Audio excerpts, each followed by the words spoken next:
Hello everyone, I just want to give you a brief update on my corn. They are doing so good. Look at that. That's my red Indian sweet corn. This is the glass gem. And this is the early Bantam sweet corn. It looks like I got a little few babies in here that taking a little bit forever to take off, but hopefully those will catch up. But the ones back here in the back, they're doing good. And there is the one that I told you guys I was going to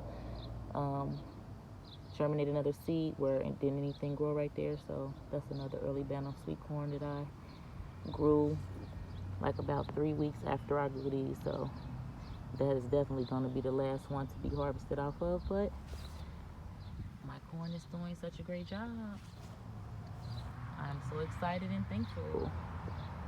I'll give you guys another update when there's a little more growth. Enjoy your day.